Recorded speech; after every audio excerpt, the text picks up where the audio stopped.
Nah, baik, saya akan menjelaskan poin-poin dari pengertian anak berkebutuhan khusus. Nah, yang kita tahu yang pertama itu definisi ABK tersendiri. Nah, pada awalnya ABK ini atau lebih dikenal dengan istilah anak cacat atau anak luar biasa. ABK ini dapat kita definisikan sebagai anak yang menyimpang secara signifikan dari kriteria normal dalam aspek fisik, psikis, emosional, dan sosial, sehingga memerlukan layanan pendidikan khusus. Nah, adapun menurut paradigma baru, ABK ini adalah anak yang memiliki kebutuhan individual yang khas, yang tidak bisa disamakan dengan anak normal lainnya. Nah, kategori ABK yang membedakan ABK menjadi ada yang membedakan ABK menjadi 3 kategori. Yang pertama, anak lambat belajar. Anak yang mengalami kesulitan dalam belajar, termasuk anak dengan IQ sedang, anak hiperaktif, dan anak autis. Anak dengan kecacatan signifikan. Yang kedua itu anak dengan kecacatan signifikan. Anak yang mengalami kecacatan fisik, sosial, emosional, dan mental seperti tunanetra, tunarungu, tunarahita, tunadaska, dan tunalaras. Nah, yang tiga anak terabaikan oleh layanan pendidikan formal. Nah, anak yang tidak terjangkau oleh layanan pendidikan normal seperti anak pekerja, ya anak yang terpingit karena kultur atau anak miskin, gelandangan, dan anak di daerah terpencil. Nah, selain itu,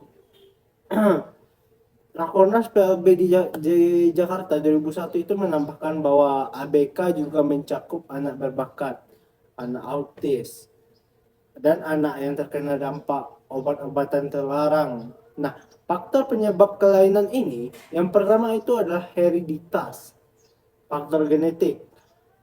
Nah, ini merupakan salah satu penyebab utama kelainan pada anak. Kelainan ini bisa disebabkan oleh hubungan darah atau kesamaan gen pada pasangan suami istri, seperti pada kasus Down syndrome yang disebabkan oleh trisomi 21, yaitu kelebihan kromosom pada pasangan kromosom ke-21.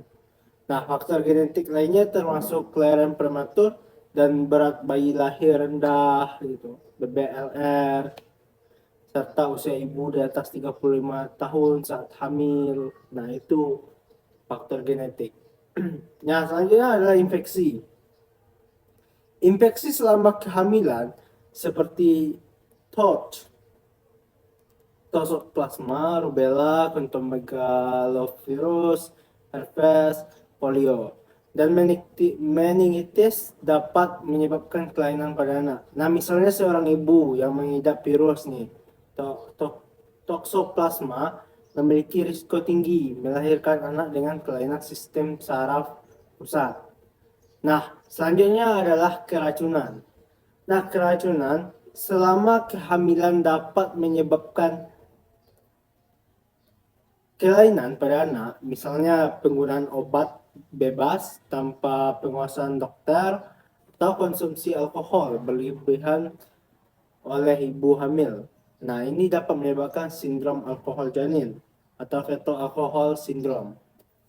Nah, polusi udara dan air serta bahan kimia berbahaya dalam makanan juga dapat menjadi penyebab keracunan yang berisiko bagi janin. Nah, selanjutnya ada trauma. Nah, trauma fisik selama atau setelah kelahiran, seperti proses kelahiran yang sulit, kecelakaan yang menyebabkan cedera pada kepala, atau bencana alam seperti gempa bumi dapat menyebabkan kelainan pada anak. Nah, misalnya anak yang mengalami aspiksia, kekurangan oksigen saat lahir dapat mengalami kerusakan otak. Nah, selanjutnya kita masuk di kekurangan gizi.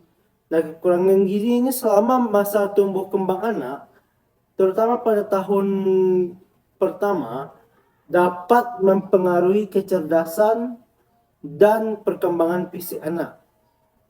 Nah, faktor-faktor seperti kelainan metabolisme, infeksi parasit seperti cacingan, dan kondisi kemiskinan yang membatasi asupan gizi yang cukup pada dapat menyebabkan kelainan pada anak. Nah, ada dampak dampak terjadi kelainan. Yang pertama itu dampak fisiologis. Nah, ini berkaitan dengan fisik dan sensorik motorik. Dapat mengakibatkan anak berkebutuhan khusus kurang mampu mengkoordinasi gerakan mereka.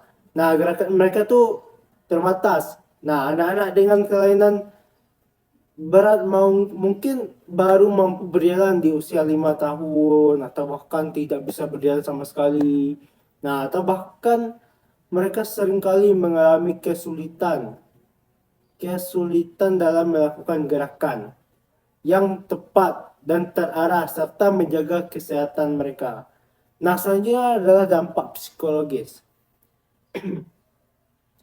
Nah, berkaitan dengan ketidakmampuan anak dalam penyesuaian diri, anak dalam usia rendah penyesuaian diri ini dan rendahnya harga diri atau self esteem.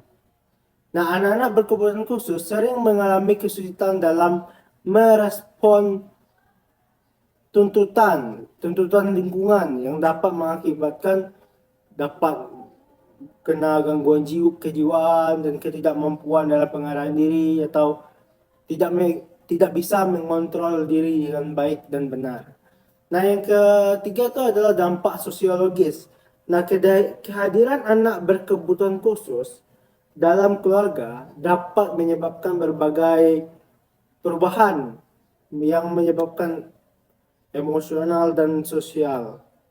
Keluarga sering merasa kecewa, marah, depresi, atau merasa bersalah gitu. Reaksi ini dapat mempengaruhi hubungan antara keluarga dan mengakibatkan ibu seringkali mengalami tekanan emosional yang lebih besar. Anak berkebutuhan khusus juga sering menghadapi isolasi sosial, seperti ditolak di lingkungan, dikucilkan, tidak ada teman. Nah, mereka tuh sangat menjadi kesulitan dalam berkomunikasi dan sehingga menyebabkan susah untuk beradaptasi dengan sosial. Nah, adapun masalah penyesuaian diri dan belajar, anak berkebutuhan khusus ini sering menghadapi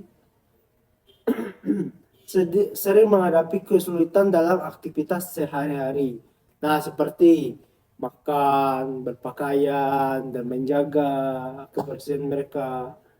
Nah, itu harus dipantau terus, dipantau oleh keluarga terus atau ibunya sendiri.